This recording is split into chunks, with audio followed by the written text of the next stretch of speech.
That's why I love the Burr method. And, if you can get the numbers to work on the Burr method Mm-hmm. and you have the cash to do it, it's great. Again, house hacking is a great way to build up that nest egg to where you can do those things. But, if you're just running around putting 20% down on every house, well, You're going to run out of that money. runs out.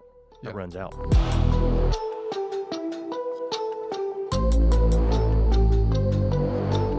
So today we talked to a guy named Jesse Masters. So Jesse grew up in a divorced home, just like a lot of us. Parents didn't make a lot of money, but he was an athlete. And the athletic part of his life helped propel him just from the grit and determination. He gets married. He starts house hacking in his 20s. He house hacks. He does it again. And then he goes on the journey of having a really nice rental portfolio. He also has a property management company. Oh, yeah, by the way, he's got a W-2 job where he makes a pretty good bit of money.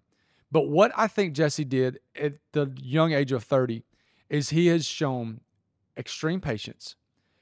He is an example of something that I would be proud of if my son did at his age.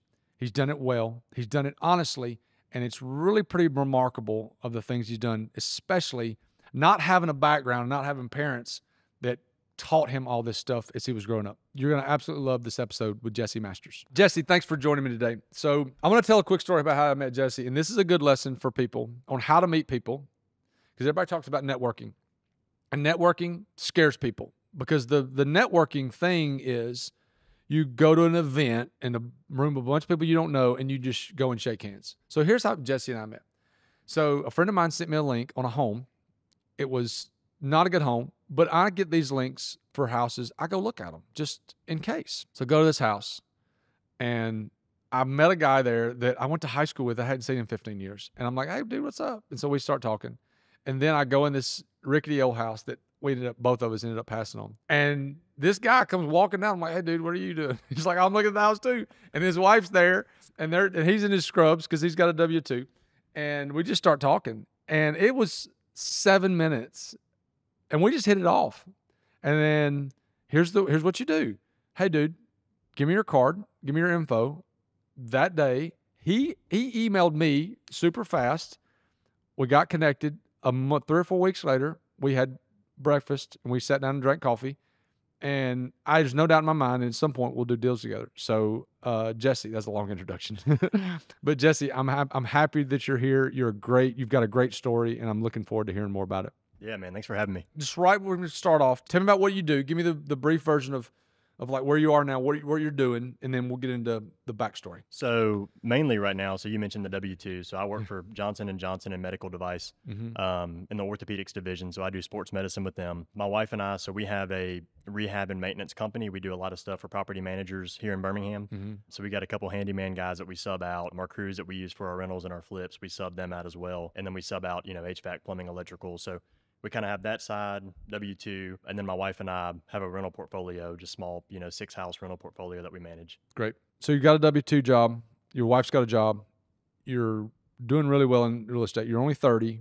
No kids yet, which we've talked about that before on the podcast, that how not having kids and being married is a cheat code. Tell me about growing up, what you were into, your parents. Just give me the background, because that's going to identify with somebody. Yeah, for sure. Growing up, so I grew up in Huffman. Parents got divorced when I was 5. We moved to an apartment complex in Huffman. Sister was going to go to Huffman High School. My mom was like, we need to move somewhere else. I mean, Okay. I probably can't. This is a disclaimer for everybody out there that don't know what Huffman is, okay? Huffman was once a thriving area in Birmingham. Not so much anymore. Changed. It's changed dramatically. And so you grew up in Huffman. So where'd you go to high school? So grew up in Huffman. Sister was about to go to Huffman High School. My mom moved us to Thompson, Alabaster. Perfect. So finished up at Thompson. When I got to Thompson, didn't play any sports at the time. 7th grade, got involved in football and wrestling. And 7th grade, got involved in football and wrestling, and pretty much carried that all the way through high school. Perfect. So tell me about, your mom raised you. Mom raised me. Dad was still around. I mean, great. they were divorced, so he was still in Huffman until I was in 9th grade, and then he moved to Alabaster as well. So, it was like every other weekend, every Wednesday. Good parenting situation, though. Parents. Yeah, co-parenting was good. That's Yeah, it was great. good. That's so good. My parents did a good job with that too. So tell me about this. So if you were let's just take as being a kid even into high school, someone walked up to you and said, what do you want to be when you grow up? What did you tell them during those adolescence and teenage years? Adolescence, it's kind of interesting. So I was like super into like rocks and I'd go like walk in the woods and like love finding rocks and quartz and stuff like that. So at the time I thought I want to be a geologist. Wow. When I Never was- has that been said when I on was this like- show. when I was like 7 years old. Like nobody even what 7-year-old knows what a anyway. So Yeah. fast forward and then start wrestling, playing football, and through middle school and through high school. Really got into working out, not as much as you, but Thank you. but got into working out. And at the time I was like, well, I want to be a personal trainer, own a gym, do something like that. And that was kind of my mindset up until going to college, which is very different than what I'm doing now. Tell me this. So Tegan, I got a 12-year-old, and Tegan, and they've heard me talk about Tegan on here thousands of times. He started wrestling in November. Forgot about that. Yeah. So here's what my college coach said. My college coach said, I told him, I said, T's starting to wrestle. And I talked to him 3 or 4 times a year. I said, T's starting to wrestle. He goes, Thomas, I was in college football for 40 years. He said, I never had a wrestler that we signed that didn't play. Every wrestler he said that he signed at all the colleges he was at, he said they all played. Yeah. And I'd always like to tell his story. So when I was in college, I played quarterback at UAB, and a guy named Roddy White. Have you ever heard of Roddy White? Played for the Falcons. Yeah. I don't know if he's a Hall of Famer, but he's in the Ring of Honor at Yeah. Atlanta. He could make the Hall of Fame maybe. But Roddy was a freak. He looked like an action figure, even in college. But when he got to the pros, he looked like Wolverine. Yeah. I mean, it was unbelievable. But Roddy was a 2-time state wrestling champ at 6'3". See, I didn't know that. Yeah. Dude, he's unbelievable. So how did wrestling impact your life? So, wrestling's way different than any other sport because wrestling. So if you lose, I mean, it's just on you. You can't blame the offensive line. You can't blame the running back or the receiver. I mean, if you lost, it's you. So you got to go back and kind of reevaluate what you did wrong, what you did right. What the guy you were wrestling did wrong, what he did right. Mm-hmm. So evaluate all those things, and that I guess the individual component of it, but there's a team component too. But the individual component is what really helped me because again, you only focus on yourself, everything that you're doing right and you're doing wrong. I think it's a great combination. We talk about sports all the time and how college athletes and athletes in general make better employees and better business owners, and just because they've been through so much. And so I think the combination of having that individuals, I've never thought of that. I appreciate you bringing that up. Having a individual component to sports, but then also football or baseball or basketball, whatever, it teaches you to take responsibility, but it also teaches you to work with a team. I think that's great. Talk about your mom and your dad. What did they do growing up? What did they do for jobs growing up? Yeah, so my mom, when my parents got divorced and we moved to those apartments, my mom, she was a secretary at First Methodist of Centerpoint. Okay. So she just kind of ran the books, ran the office Yeah. there. And my dad had worked at Craftsman Printing as an estimator for 25 years. Okay. Probably, I'm just estimating. Yeah. As an estimator. See what you did there. But he was an estimator for about 25 years over at Craftsman Printing. My mom, so once we moved to Alabaster, she got a job with King's Ranch. Yeah. So it was King's Home, King's Ranch, so King's Ranch, and then it was King's Home after, because Mhm. it was King's Ranch and Hannah Home, and then they moved it and combined it to make it King's Home. Right. But she was there for 16 years as a social worker. Oh, wow. Because she had a social work degree, but she worked for DHR before I was born, Okay. was at the church, It's a hard and job. then went back to, dude, That's a hard job. it's rough. But she's a saint. I mean, it's incredible. a calling for people for sure. We got a good friend that works for DHR, and like it's a calling for those folks, and she's definitely that person. And it was cool. It was cool growing up too, because she was there from maybe when I was 7 or 8 until not long after I graduated high school. And she would take me around the campus. We'd walk around the campus. I knew everybody there. I got to meet all the kids that were there. Got to volunteer there. So it was an awesome experience. Got to go to their banquets every year. Yeah. So it was cool. So she did that, and then my dad was in printing. I think the life lesson there is I'm trying to do this with my kids, and Sierra does it with her kids. Sierra brings her kids to work, and now her kids are grown and out of high school now. But taking your kids to work with you does more than just this is what mom and dad do. It allows them to meet people. It teaches them to meet people. It teaches them to know exactly what mom and dad do. Because my daughter has kids. My daughter has friends. My daughter doesn't have kids. That'd be bad. My daughter has friends, and I'll ask the girls that'll come over to spend the night or whatever, and I was like, hey, what do your folks do? And I had a girl the other night, 15 years old. She's like, I don't really know. And I wanted to go, what? You don't know what your dad does? So I think the thing I want to get to is you did not grow up wealthy. You did not grow up with a silver spoon. Mom and dad didn't leave you a trust fund. And so the things that you've created, you haven't created on your own, but from a financial standpoint, you created that in essence through hard work and just resilience. So did you go to college? I did. Where'd you go? King University up in Tennessee. It's in Bristol, Tennessee, but I wrestled up there. College athlete. Ding, ding, ding. Okay, so you go to college, go to King University. When you get to college, there's always pressure. And I've asked my niece this, who's going to college now. What did you want to be when you got to college? Did you know? So when I got to college, I thought I was going to be, still like a personal trainer, like own a gym or do something like that. But of course, when I got there, it's a smaller Division II school. There's no like nutrition degree. They didn't have anything. So the closest thing was athletic training, which was fine at first. I was like, well, that sounds cool. But then I did it I didn't even get into prereqs really. Well, I'm sorry. I was doing prereqs and I didn't even get into like the major classes. I got into like, athletic training 1.0 whatever maybe. But then I got out and just kind of like reevaluated some things and ended up doing finance and economics. Great. Which is a shift. It's a huge shift. Total shift. So finance and economics, what was the thought there? Why did you transition to that? What did you think? Okay, I can go do this now. Did you still want to be a personal trainer? No, at that point I didn't. I was kind of, just kind of got rid of that altogether. Like, there's no major that really makes sense if I'm going to study something. So yeah, I wanted to do something in business at that point.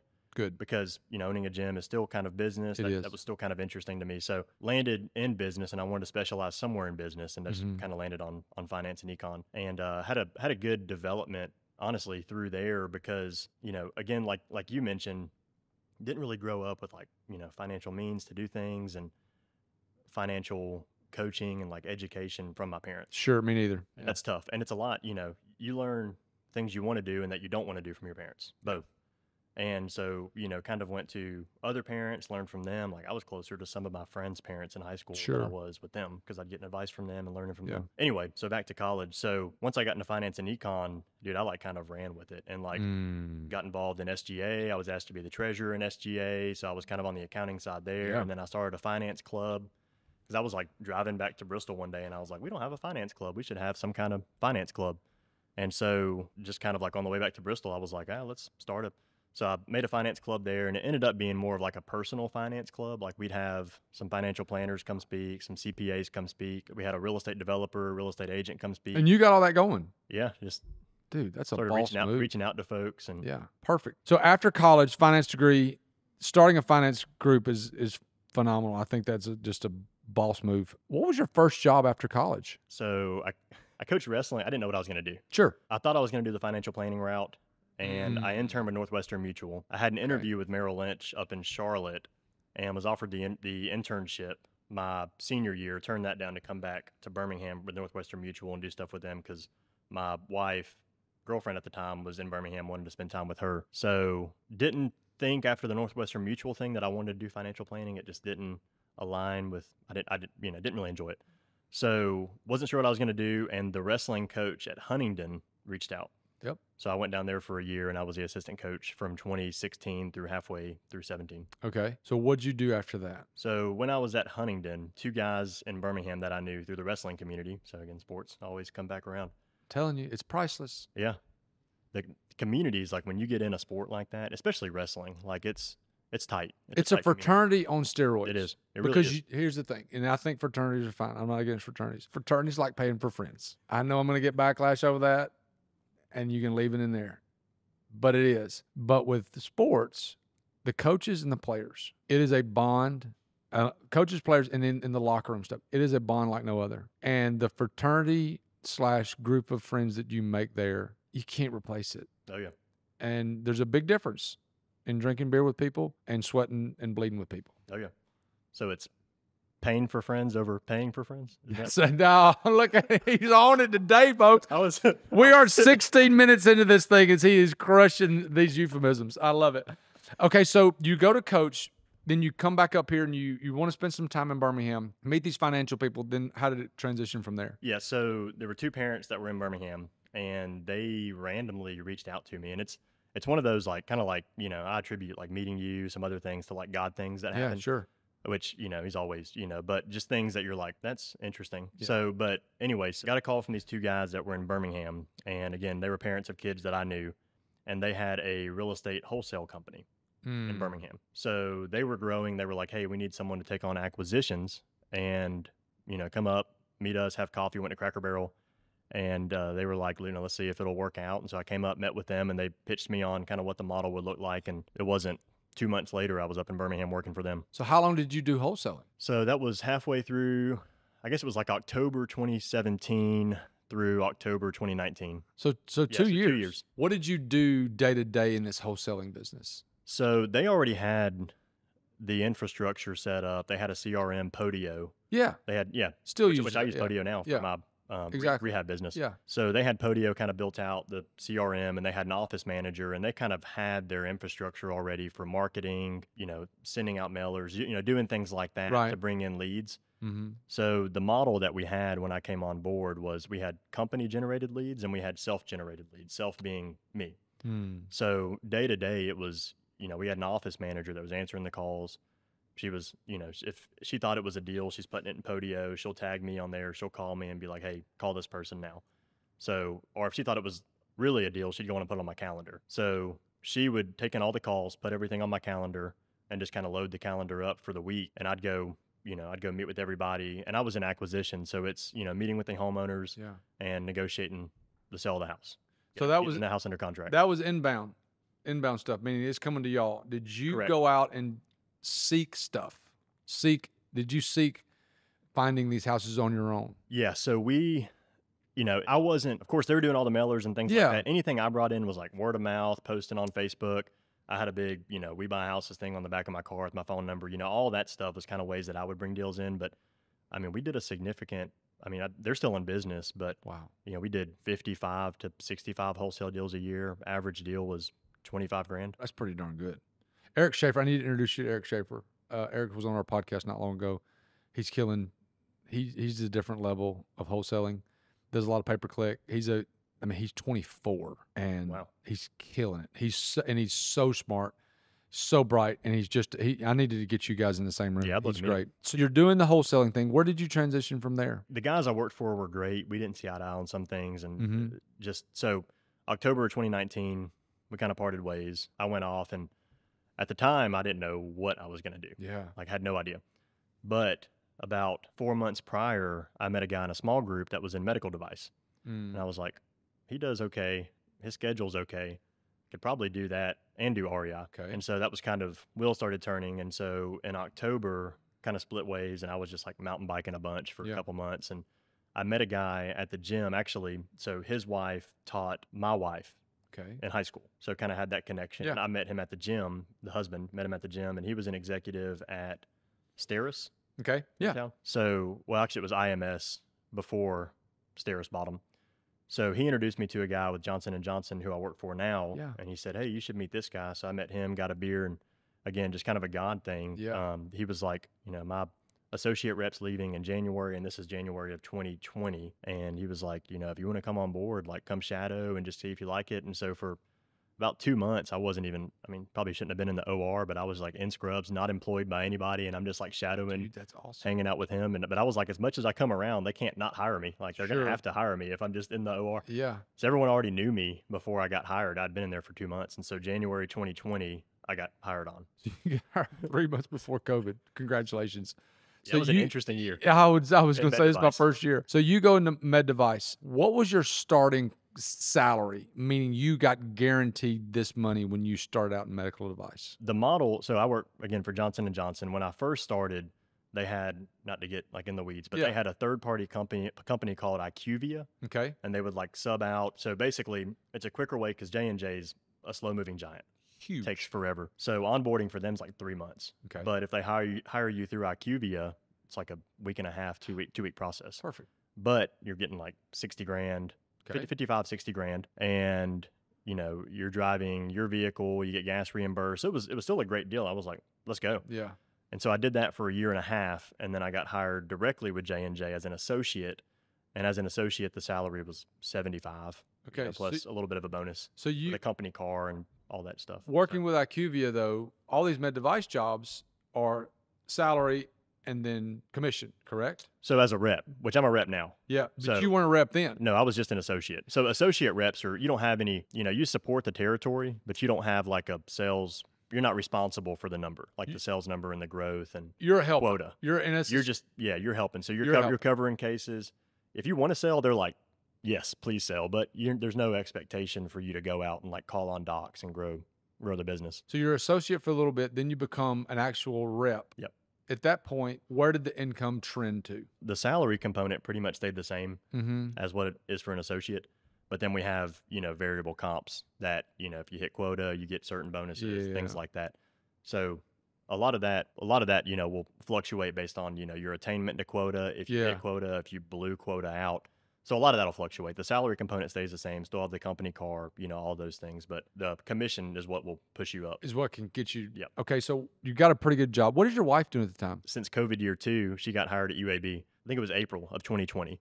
Okay. She got hired for UAB doing communications and marketing, mostly communications. And they do like internal, external communications. Yeah. So at the time, basically they would be tied to one group. So it'd be like she was radiology and OBGYN. And she would do like, grants that they got, mailers, things like that. Yeah. She'd like post, on social and do all that stuff. Now it's trended more to like they have it's kind of like an internal marketing group within UAB. They're all employed by UAB, but it's like a marketing firm inside UAB and they do stuff for all of the departments. Gotcha. But again, she got hired April COVID year, so she went in the office for 2 days, and then they're like, "Hey, go home. You're remote now." That's incredible. Okay, so you're married. You got your W-2 job. You're doing pretty well with that. When did you start real estate? On my own, or with because obviously on your own. So, I guess really when our initial start was, and I think you and I talked about this when we were at Edgar's, was my wife and I. Our first house was kind of a house hack. I love it. And so, dude, anybody that like wants to get in and is younger and they're like, how can I get involved in real estate? Like I didn't come from.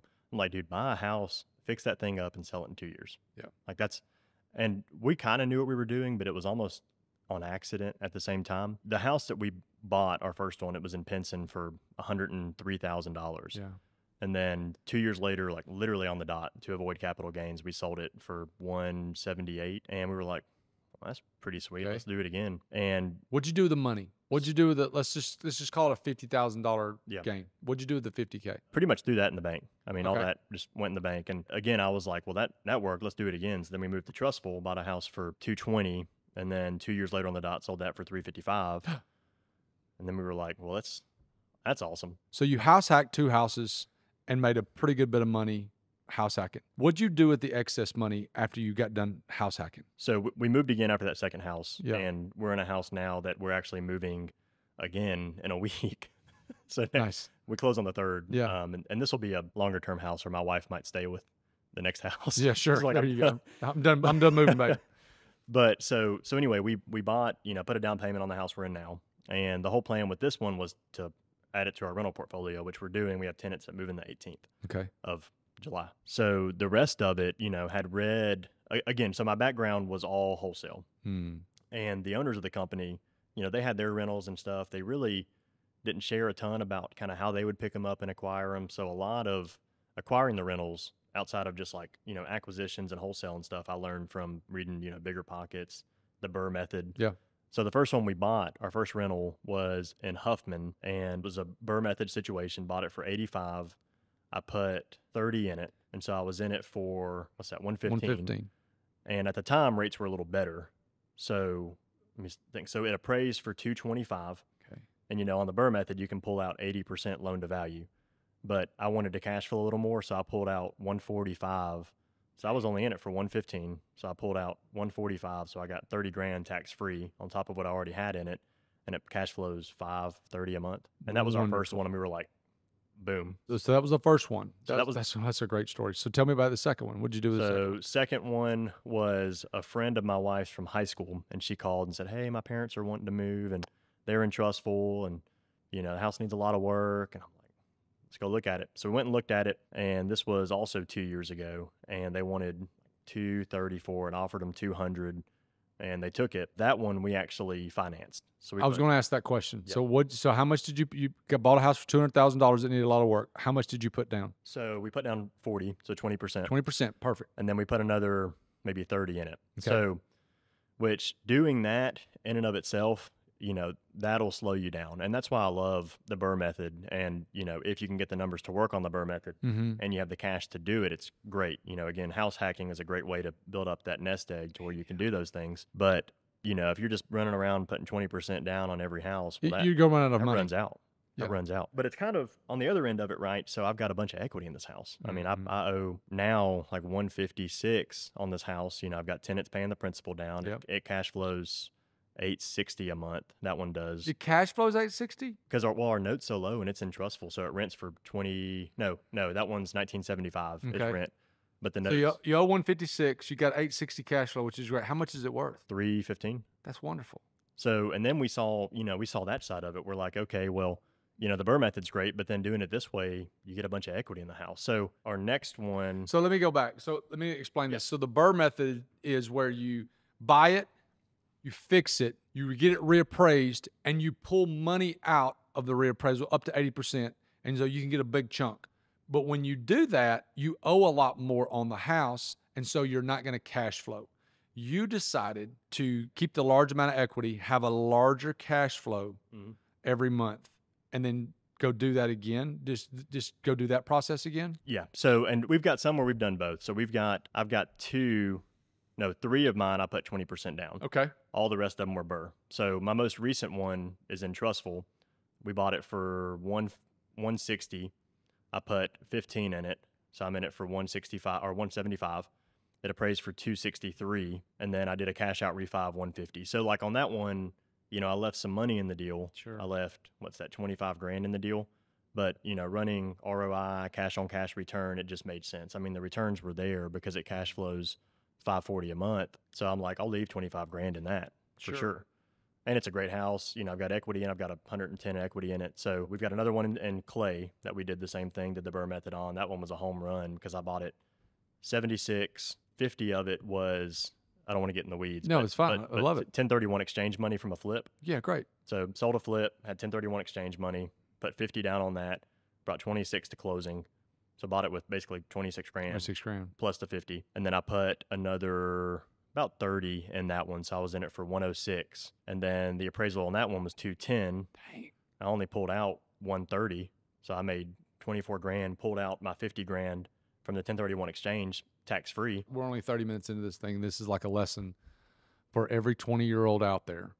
This is like as brilliant and as bootstrapped a model as I've ever seen. This is wonderful. I did not know these details when we first met. So this is great. This is a clinic on how to do this. So let me go back.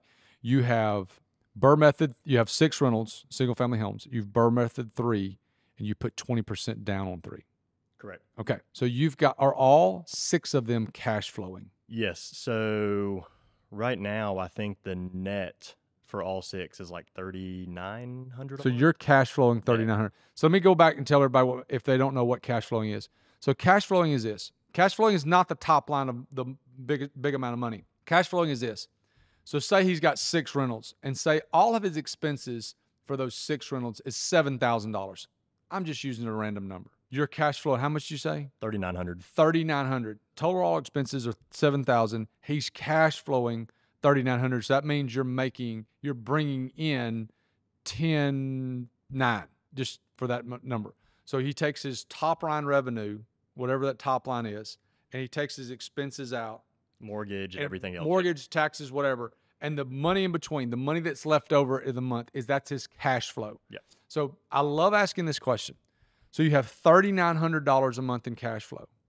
What do you do with that money? What I do might be different than most folks. So most folks are like, okay, we'll take, everybody's train of thought's different. So Sure. Some are like, pay down as much as you can on these. Yep. I've got a bunch of equity on these. Like, I don't want to, and there's no incentive to have them paid off because I'm probably just going to refinance them again and pull cash back out to do something else. So honestly, we just pay ourselves that. We keep a significant nest egg anyway. So like if something happens on the rentals, I'm not worried about putting that aside, specifically for the rentals. You know, we have a nest egg. We have a maintenance company and rehab company that handles all that stuff. So it's we have a kind of a unique situation in that regard with having a maintenance and rehab company because I've got 15, 25 or so work orders a week where if something happens on my rental, I just plug it into Podio, tag one of my guys, and they go out and knock it out. So we kind of have a unique situation there. I will say that. Yeah. But No, we just pay ourselves. It just goes right to the bank, and then we just use that to pay, some of our living expenses, things like that, which honestly pays for most of our living expenses. We don't live very. Okay.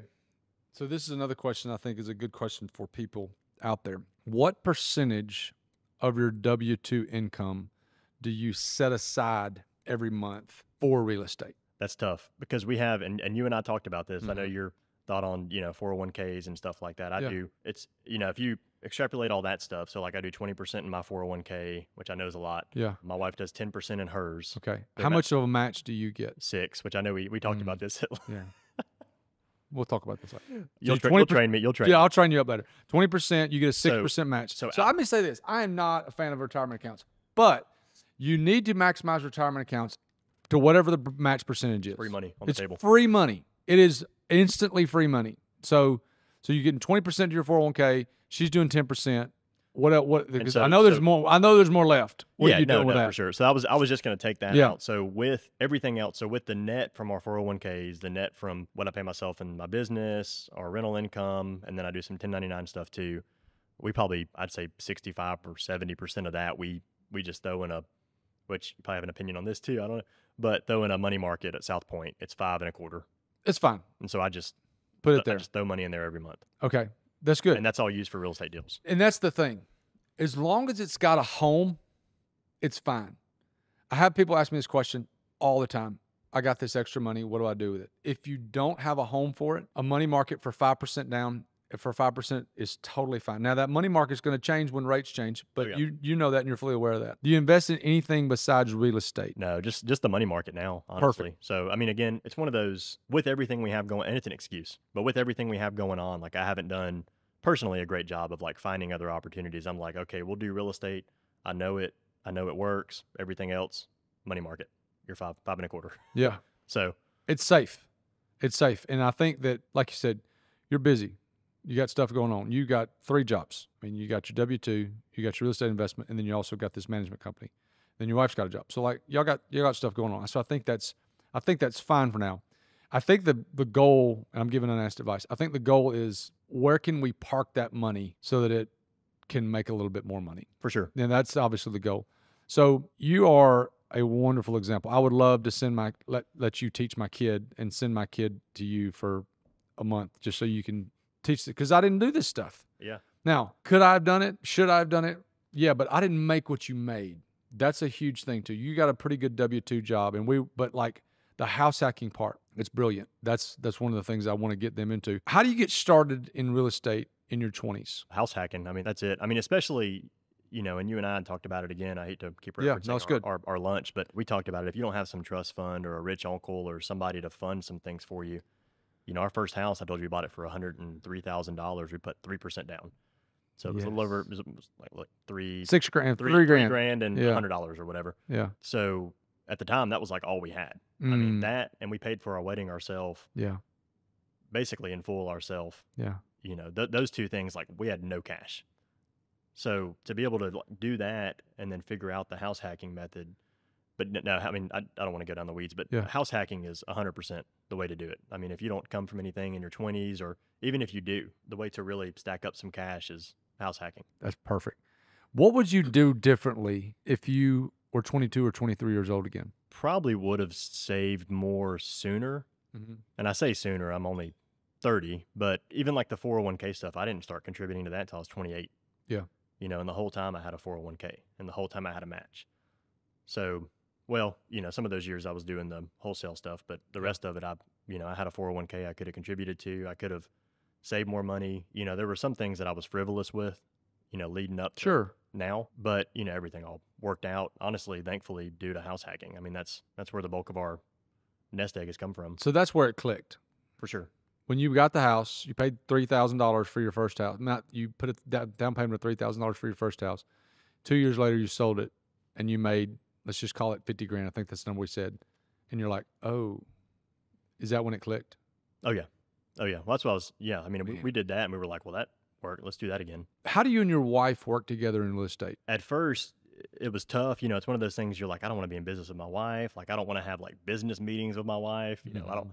But now it's funny because I tell people that are getting married now, or people that are newly married, I'm like, dude, make sure you're marrying a teammate. Like make sure they're a teammate, because my wife is, and we've both grown through that. Like now, once, every Sunday, last Sunday of the month, we sit down and we have a budget meeting.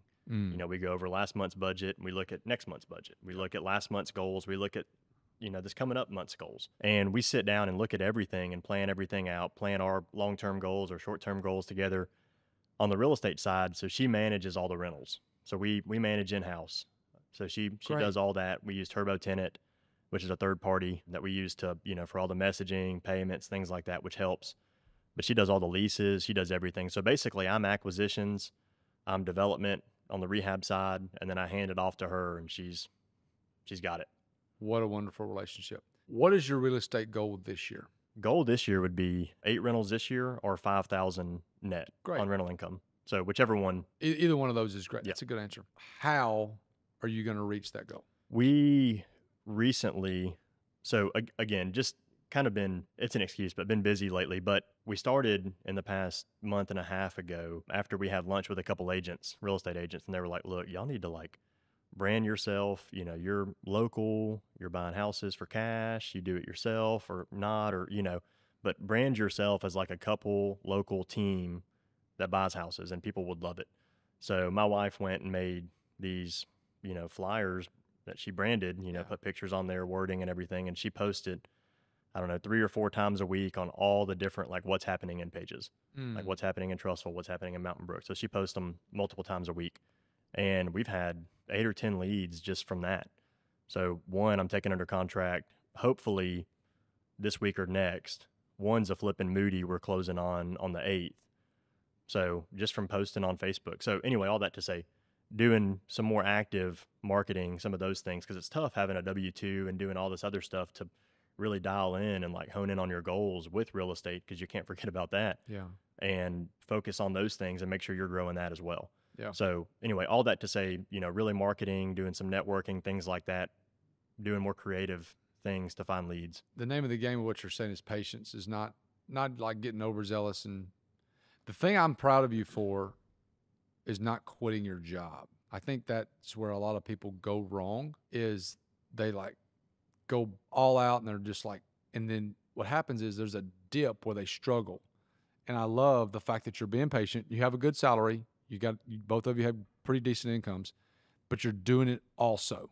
Mm-hmm. It's not now I'll say this, if you did not have this job, you could grow faster in real estate. 100%. But your W-2 is such to where it allows you to make a good amount, but then also continue to grow it. And you're growing it patiently, and I would just say keep going with that. Let's look down the road 5 years. What is your real estate goal in the next 5 years? I'd say 15 rentals and 1 Airbnb in 5 years, which could be bigger goals. Yeah, that's not big enough. Not in 5 years. If you're going to have 8 at the end of this year, that means that you're only going to double in 4 years, 5 years. I think you could do bigger than that. Let's talk about Airbnb. Why do you want to do short-term rental? Just had an interest in it for years. And, it's one of those things, I'd love to do it now, but, the long-term rentals have worked. I know it, it's kind of stick to what you know. So that's why I want to have a goal of, okay, X rentals, and then we'll do an Airbnb. All right. Let me tell you something right now. Short-term rental is not real estate. Short-term rental is hospitality. I'm telling you, I got one. And the amount of hospitality thought you have to put into a short-term rental is astronomical. It is not real estate. If you own 40 of them and you had a company running it for you, that's one thing. But you're going to be a while managing it yourself. So and I'm not saying that short-term rental is bad, because there's a lot of people make a lot of money doing short-term rental, but it's not real estate. It is so much more hands-on. It is so much more laborious. And the risk and return, in my opinion, and now granted, I have long-term rental experience like you do. I own apartments. Be careful getting into short-term rental, because, again, it's hospitality as opposed to real estate. Now, granted, you own the asset and all those good things, but it's a different ballgame. Mm-hmm. It's a totally different ballgame. You may go 2 months and never hear from a tenant. Well, you're communicating every single check-in, bro. Every single one, and the microwave doesn't work, and the light. It's just it's not bad It's just, It's different. Yeah. it's not what you're used to. And I know that you're used to long-term rental. Just, I will say this. I think the best short-term rental is a luxury place that you want to go visit. Mm. Lake, Like a beach, Yeah. mountain, something like Well, that. and that was our plan. Yeah. If You know, you can do something like it's a that, good I way to would have a say beach condo or it something. really, really is. It really is. But just really think through that. Do you have a goal of eventually leaving your W-2? I think eventually, but for reasons you just mentioned, I mean, it's tough. Like number one, I do love what I do. Like Yeah. I really enjoy it. You know, I get to go to a ton of different hospitals, see a ton of different folks that I love. Yeah. You know, I'm kind of like part of the staff at every single one of them. It's awesome. Sure. And on top of that, you know, I've got a company car, I've got a pension. Those things are hard to walk away from. So Mhm. eventually, yes.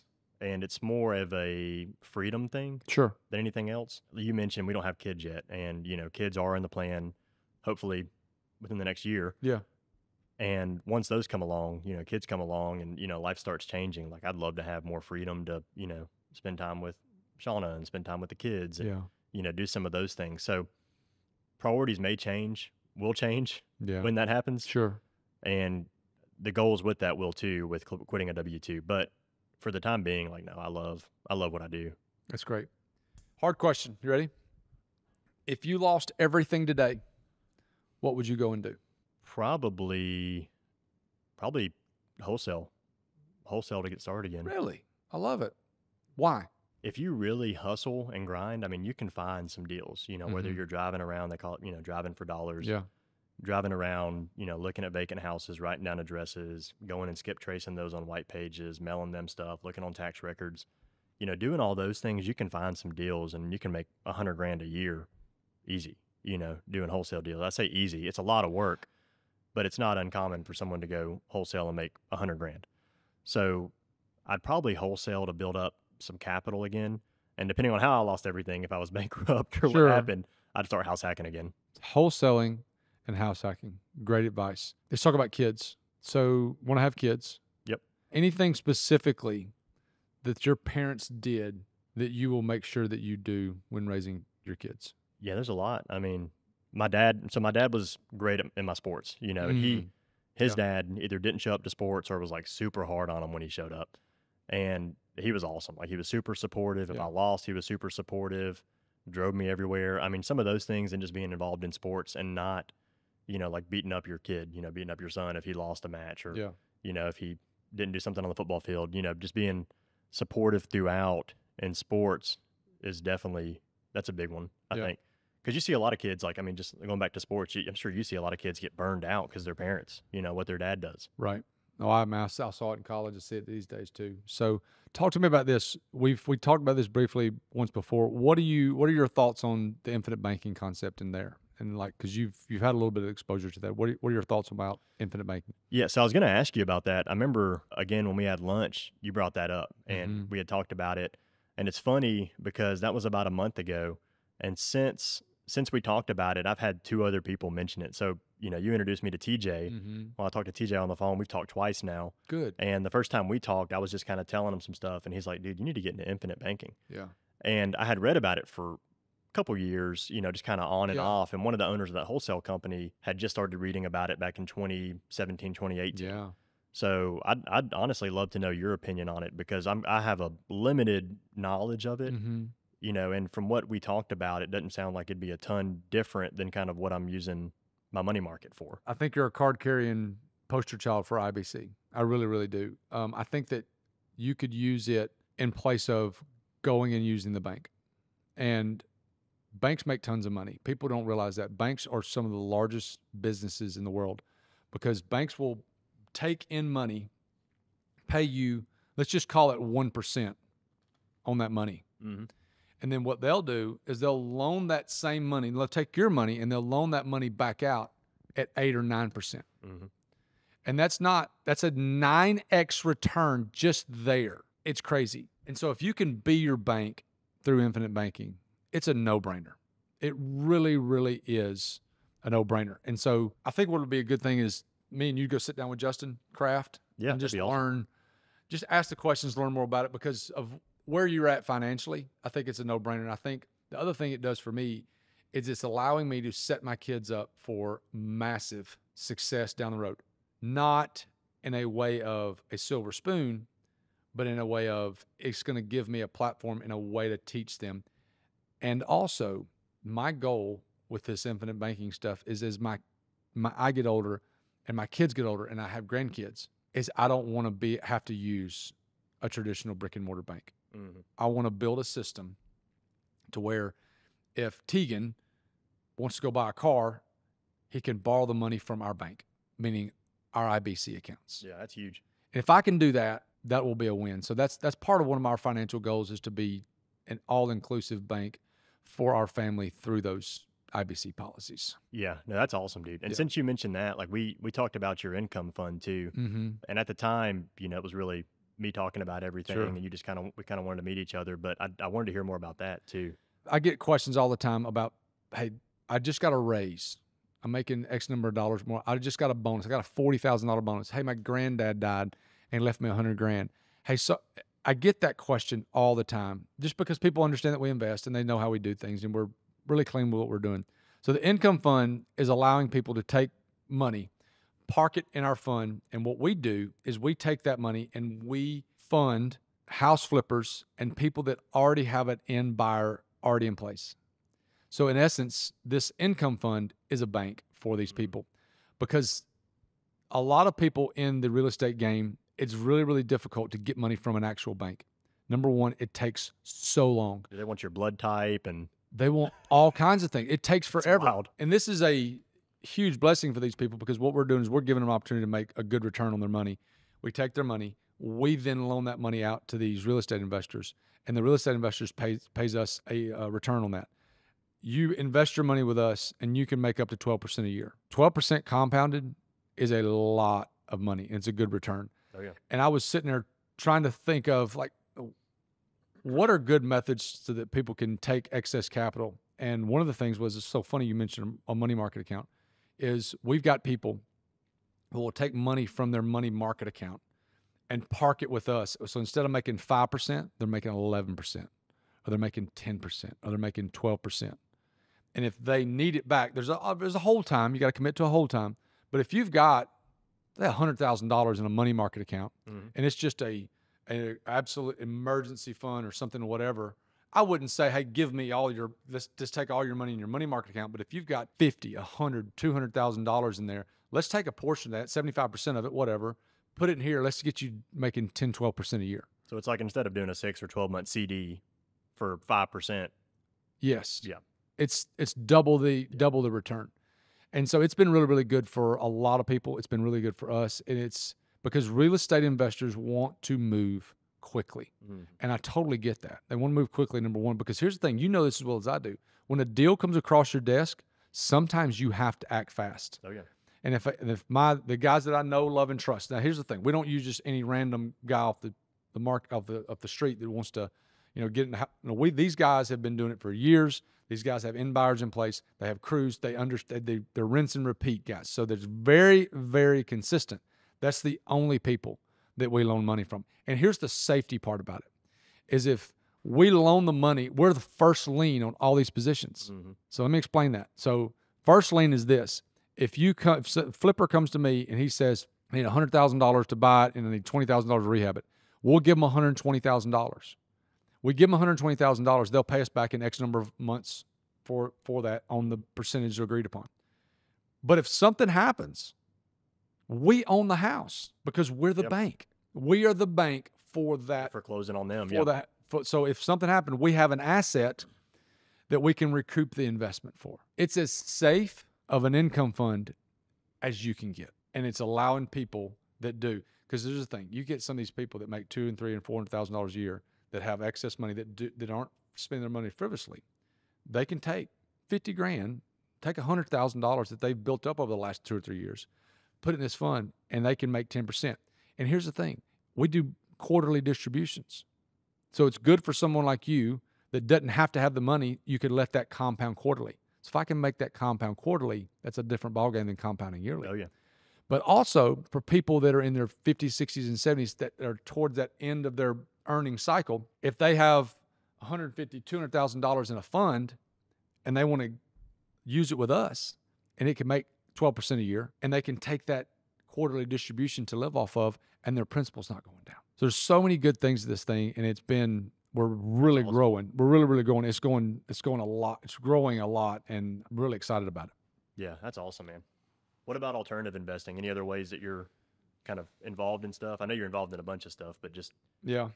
The alternative investing is a theory that it's not new. It's just not talked about. So many people, when they think of investing, they think of the stock market. They put their money in the stock market, and it goes up and it goes down, and it's extreme. I'm in the market, like a dollar cost average every month. I'm in the market. I think it's great, but we've got to be like Justin Kraft talks about. You got to have a three-legged stool. You got to have some money here. You got to be diversified in a couple, three different areas, and that's where we're diversified. We're diversified. I've got money in the market. I've got money in assets and real estate, and I've also got these alternative investments that we're doing. So alternative investing is anything outside the market that will generate a return. That's the simple definition. So, for example, it's private money lending, what we're doing with our alternative income fund. It's investing in land. So we have a group called Landex that we invest with. We have an equity stake, and we can make sometimes 20, 25% on that money in a 12 to 18-month hold. It's pretty darn good. So they'll buy 3,000 acres, take the acreage, break it up into 10 or 12 different plots.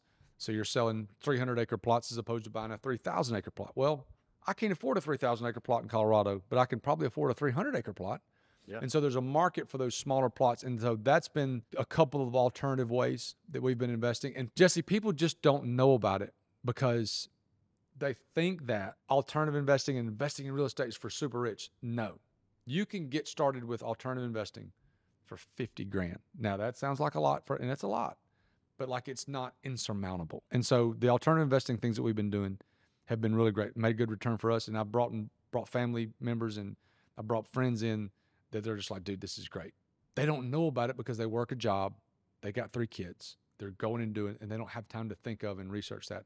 And that's what we've been doing. And it's been a huge blessing to us, but it's also been, I got a doctor, 2 friends of mine that are doctors, a friend of mine that's a medical sales in pharma, and one guy that's a franchise owner. They don't have time to learn about that stuff. No. And so we've been putting them in these investments, and they've been making money. So it's been great. That's awesome, man. So anything else? If someone wanted to ask you questions, if someone wanted to come work with you, if someone had a deal and they wanted to float to you, where could they reach you? You can call me or you can email me. What's your email? Email's Jesse, Jesse.Masters, Masters, 108 @gmail. Perfect. If you got any questions for Jesse or want to work with him or anything like that, I mean, hit him up. Anything else for me? Any other thoughts? Anything you want to discuss on air? That's about it, man. Great. You've been great. You did a great job. Your wisdom and knowledge for someone 30 you're an anomaly. And I'm proud to know you as a friend, but I also think that you're going many, many great big places. So keep it up. And if I can do anything for you, let me know. Man, I appreciate it. Thanks for having me. You got it.